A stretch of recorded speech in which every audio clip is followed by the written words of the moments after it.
Well, Andrew, lots of changes for this election. That includes poll watchers who typically monitor election activities at polling places. But because of the pandemic, the County Registrar of Voters is not allowing as many of them at those polling places this election.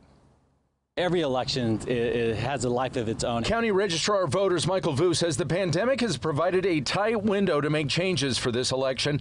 The number of polling places reduced from more than 1,500 to 235 larger facilities. And to help with lines and crowds, polling places will be open from October 31st to November 3rd. And now the number of poll watchers will also be reduced. Observers are allowed to be inside the polling location. They are not allowed to be inside the voting area, and there will be a clear demarcation as to where observers will be allowed to stand and view the process. Poll watchers, often recruited by the parties, are allowed at polling places to observe and watch for any irregularities or activities that could compromise the voting process. If we see anything, we contact their point of contact. If they see anything, they contact us. So generally, it's been a good relationship. The role of poll watchers intensified during this week's presidential debate, where the president urged supporters to watch out for fraud at polling stations. Vu says historically, poll watchers have a right to observe the process, but not to interfere with the rights of voters. It provides that level of transparency at the end of the day.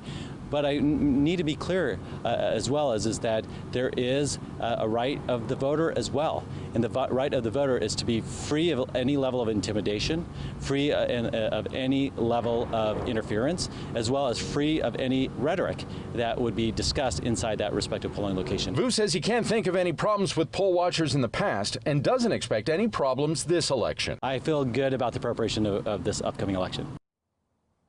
And he says there will be posters at each polling place letting poll watchers know what they can do, where they can be. And if site managers notice their activities are off, something suspicious, then those poll watchers can be taken off the premises. Live in Kearny Mesa, Jason Sloss, Fox 5 News.